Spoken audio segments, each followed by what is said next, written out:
Meet Hella, a German actress and scriptwriter who moved to Mumbai in 2021, though she has been coming to India since 2008. Hella shared with me why she loves India so much, how it feels for a Western actress to perform in Hindi, and why it's a stressful experience to be a single woman in India. I'm Max, your best Russian friend.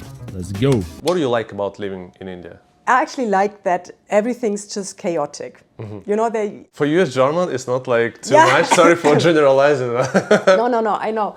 No, I do get that. Like, I actually think in the beginning when you come to India for the first time, you're totally overwhelmed by this chaos. And you're like, how is this even possible? Like, how can people function? And it takes a while to realize that in Germany, everything is very direct. You know, in Germany, everything has a rule and then, you know, it's just direct and this is how you do it. And in India, everything goes in circles. So if something doesn't work, obviously first I'm like, oh God, okay, something doesn't work, fine. Let's see what happens. And then you just kind of go with the flow. You're like, okay, fine, I need this done. It's not working like this, which would be the direct way. Let's just see. And then it just goes around in circles and at some point you have it. It just takes more time maybe, but I also think there's always a solution for everything. And it also makes it just more flexible. Like the Indian society is very flexible. Like if this doesn't work, then it's gonna work like this. And it's not fixed.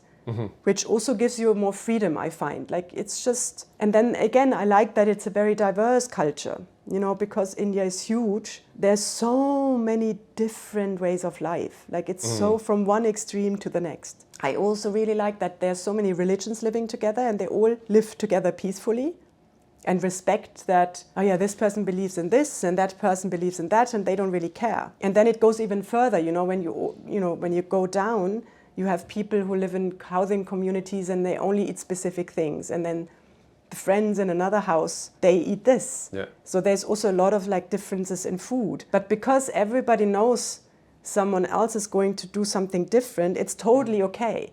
So there is not that idea of, oh, everybody needs to do the same, which I actually really like. And I also like that Indians in general are very, very like genuinely nice people. Like they're always in a good mood, they like to celebrate, they're very open, it's easy to speak to them. I also think Mumbai is a very safe city. Like I really enjoy that. Like obviously you have to be a bit careful at night and you have to know where you're going and obviously you have to make sure people are not following you. But in general, I think it's a lot safer than Europe, I would say. You remember your first impressions of the country?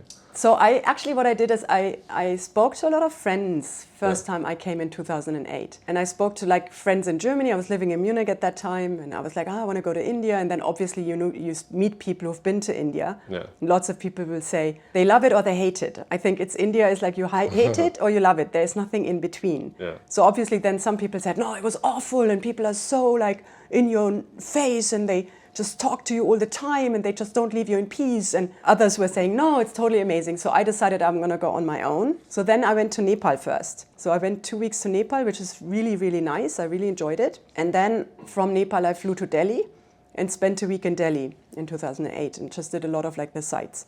And I just really liked it. Like it was just, I don't know, it was just lots of like Delhi, I don't know, you haven't been, but it's like it has a lot of history, it's very old. So if you go to the old part of town, like Chandni Chowk, you have like lots of bazaar and market and then you have a big mosque and it's just lots of really intense different cultures. So I was really intrigued by India being very, very different. Like I think it's just one of these countries where you come, you visit and you just realize how different it is.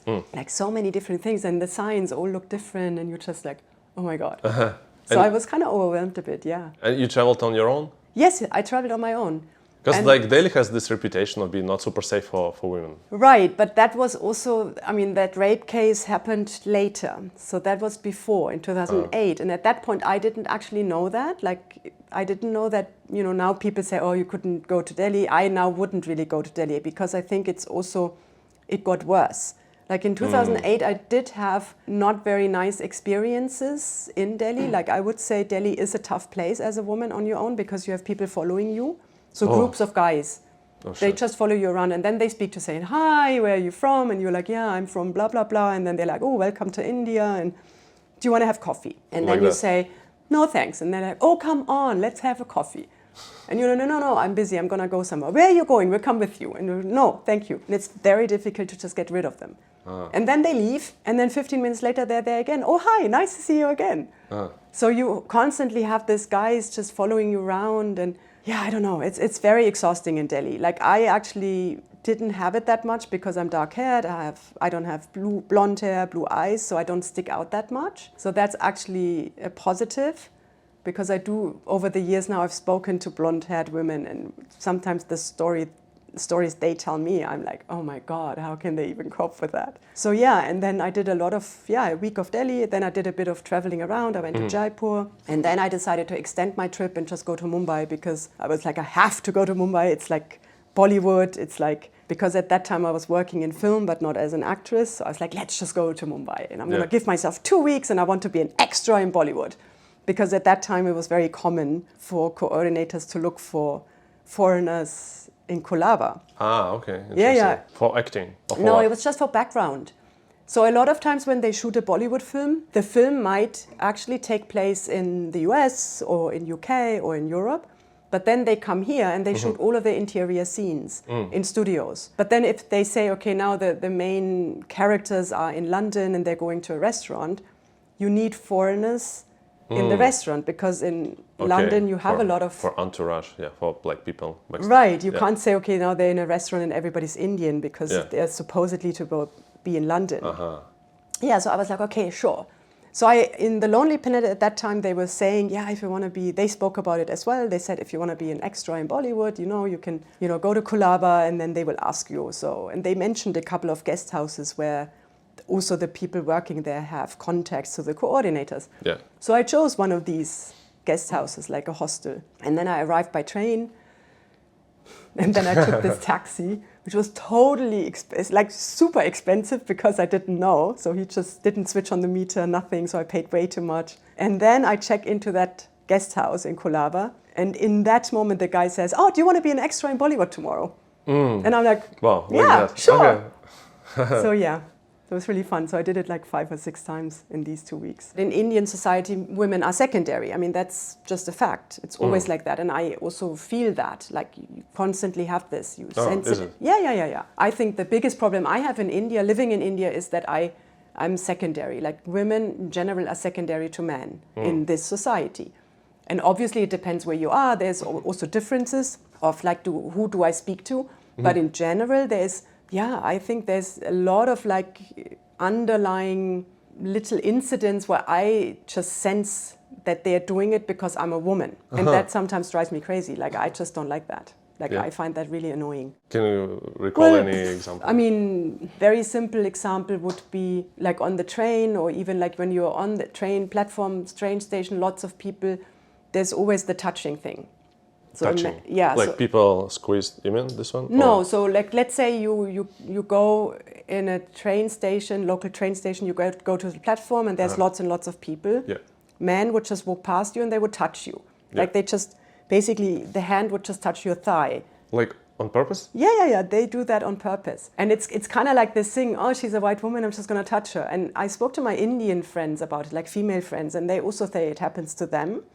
And I also try to avoid it. Like sometimes I'm like, oh, okay, doesn't happen that often, but it happens. And it's a little bit like, I think it's a game, they just want this, they're just gonna touch her. And you can't even do anything, because even if you address them, they would say, why, it was really crowded, I didn't, it's just accident. It's like in this in-between, but they do it on purpose. So that's one thing. Then I also have, like when I did research for my book, a lot of times, I took buses a lot, I was waiting at bus stops a lot. I also have this specific group of people, let's say a little bit older, educated, speak English, then try to have a conversation with me. So a man, I'm standing at the bus stop, he's standing at the bus stop, and then he would speak to me, say, oh, where do you want to go? And yeah, do you need help? And I'm like, no, I'm fine, I know where I'm going. But then they force a conversation on you, and they want you to speak to them, because they say, I'm a man, you have to speak to me. So as soon as you don't do it, they get kind of angry, or they get like they don't like it, because they're like, no, I want to speak to you now, you have to speak to me. And it's not so much what they say, it's more the energy you get. It's like it's like this underlying emotion kind of, the atmosphere. And I had that a lot. And then obviously you have people hitting on you, like, all the time. You have people following you. Even in Mumbai. Yeah, but in Mumbai it's not as much. Like I have it a little bit, like in Colaba, you know, where the tourists are, you have people kind of showing up and saying, where are you going? What are you doing? I can help you. Do you want to go for coffee? But compared to the north of India, it's not a lot. Like in the north, it's quite a lot. In Rajasthan, I would say it's super annoying. I think it's also like a bright side. People are super friendly and they're super talkative, so it's kind of easy to, let's say, make friends. And then maybe I have different experience. But I think it's like, I normally think that, and I speak to my foreign friends, like male friends about it. I think if you are a man, as a foreigner, you come here, your experience of India is going to be very different to mine. Because society is also very separate. So Indian women, basically the rule is a man who doesn't know a woman is not supposed to speak to her. So that's what I also do when I walk and I have a guy speaking to me. I know that he's not supposed to do this, so I'm very rude. And I don't speak to them, because obviously I can say, should I speak to them, should I not speak to them, but why do they speak to me? I do understand, for example, sometimes, you know, I go to sites, you know, you go to the Colaba, the Gateway of India, and then you meet a family, Indian family from a small town or a bigger town somewhere in India, and they never see a white person there, because there's lots of places in India where white people don't go. And then they look at me and they're like, oh my God, a white person. We've never seen a white person. And then they say, can we take a picture? So it's a big family, you know, it's the parents, it's the grandmother and grandfather and kids. And obviously I'm going to take a picture and I have a chat with them. But if I have like a group of like 22-year-old guys who want a picture and all of them want like the picture separately, I'm like, no, because you're just going to show it around and say, my girlfriend. And they do that. Yeah? Yeah. You wrote this very nice guide about Mumbai. What was the biggest for you, like the biggest, I don't know, what you found something interesting during writing the guide? Something that when you start researching is like, oh, that's kind of not under radar, something that people don't really know about the place. Yeah, I think, well, I started just kind of, it was just like an idea, like it was 2011, I was living in Mumbai for 6 months just for fun, to give it a try. And then I started exploring the city, like I just systematically went to different parts of town and just walked around. And back then I did it with a map. So they had this amazing book, it was like this big, like this thick, and it was like a map book. So I had this and I just explored. And then after 3 months, I decided, let's take the bus.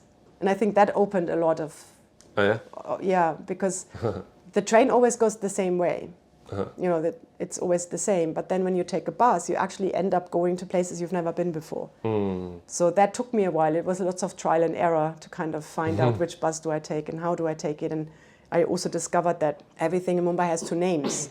So, you know, you have the Indian name, which you need to know if you travel by bus. And then you obviously have the English name. Okay. So that's when I also kind of started learning all of the Indian names and really worked on getting to know the geography of the city. I do think Mumbai is ideal for public transport. It's because of the train lines. It's the fastest way. And then obviously once you understand how to take a bus, it's also very cheap and it takes you to areas where you normally wouldn't go. And I think nowadays, you know, if you just take a rickshaw, first of all, rickshaw drivers in general don't know where you want to go. So you always have a discussion. You need to find it. Now it's easy because people use the phone. But when I did this in 2014, 2012, you know, you don't have a phone. So obviously you need to speak to him, then you ask people. So it was a bit annoying. So I actually realized it's so much easier if I just go on my own, you know, and then I just take, you know, the bus. I think one thing that I also did, which I didn't plan on doing, is I wrote about food. So I'm not a big foodie.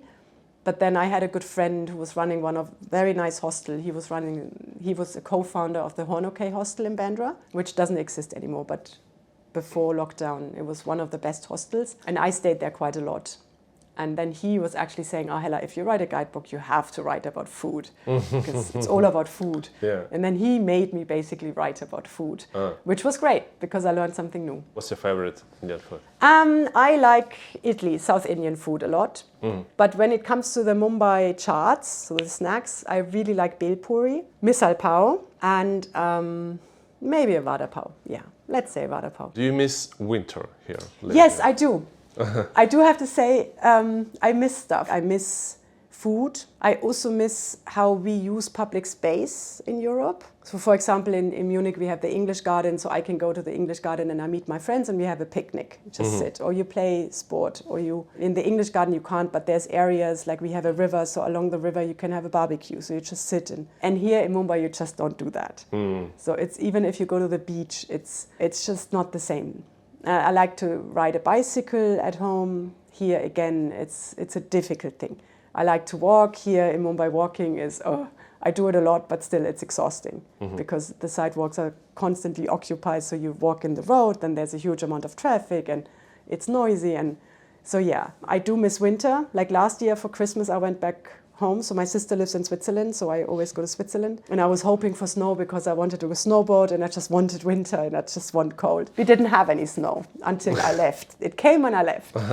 So this year I'm like, I'm gonna go and spend more time there in January so I can do some snowboarding. When you're not in Mumbai, not in India, what do you start? You said you miss Mumbai. What do you miss about Mumbai when you're not here? A lot of people ask me that, like when they said, why do you write a guidebook about Mumbai? Why do you like it so much? I mean, why? It doesn't sound like it's nice. It's huge, it's dirty, it's 25 million people, it's crazy. Why? And it's a very difficult thing to explain, I think. I think it's more the energy of the city. Like, I think in the beginning, I was really intrigued by the diversity of it. Like, when you look at Mumbai, it's very unique in the sense that how it developed. You know, it's not like Delhi. You know, Delhi, you have 10, 12 sites. People go to a hotel and then they just go to like Chandni Chowk and the Jama Masjid, and then they go to Quatar Minar and the Bikana House, and then they go to Humayun's tomb. You know, they just go to these sites and they don't really explore a neighborhood. And because Mumbai doesn't have these many sites, I mean, where do you go? You go to Gateway of India, you go to Chhatrapati Shivaji Terminus to look at the nice outside, you go to Marine Lines, then maybe you go to Malabar Hill, Banganga Tank, but then you're already thinking, where do I go? So I think Mumbai, the speciality or the uniqueness is that each part of town is so different. So I think you take a lot of walks, you go to different areas and you suddenly realize how different it is. And I like that. I think that's what I found really intriguing in the beginning, that there is a very unique history. And then obviously I read a lot about the history. I do think, you know, you live here now in Andheri, but then you go, I don't know, have you been to the eastern parts of Mumbai? Like, have you been to Baikula? Have you been to Bhuleshwar, Kalbadevi? It's totally different. And I think that's the beauty of Mumbai, when you take walks and you actually see how different the life of people in the city is. And then obviously I miss the local train. I like to take the train. I think it's like the most amazing thing ever to take the local train. It's also the fastest way to, if you go in town, it's like amazing. So I think it's because Mumbai has a fascinating history, it has fascinating architecture, and then it has a very diverse population. And they're all very nice. So it's not, you feel like, it's, you know, you're constantly, people speak to you all the time. And here you speak in Hindi when you play? You do Hindi? So I can speak Hindi quite okay now. It's still not fluent because it's a difficult language and it takes time. But I actually now did the first performance in Hindi and English. So it was a mixture of Hindi and English. Oh, interesting. And that went really well. And it was also really tough because they only cast me a day before. And then I had this endless amount of text and half of it was Hindi. So I prepared it at night and for the next day. And it went well, but I still have that feeling if I perform in Hindi, I need more time to prepare. Like I need a couple of days to learn it. So it's very organic. Yeah. Like in English, I can learn it the same day, you know, depending on how much it is. But in general, if it's not a lot, I just learn it, you know, on set, basically. That's also what they do here. They don't give you the text beforehand.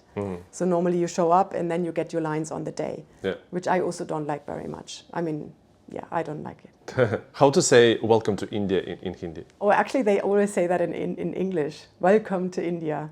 Ah, okay. And Hindi? Can you I say? mean, you would say, I think, Aapka Swagat hai. I think that actually you would say, but I'm not sure. Or like come to India, or like explore India, something like that. You can say India, Ajao would be informal. Ajao is come. If you want to hear more stories of inspirational, fun and impactful people, watch the next video. I promise you will enjoy it. No, seriously, you will.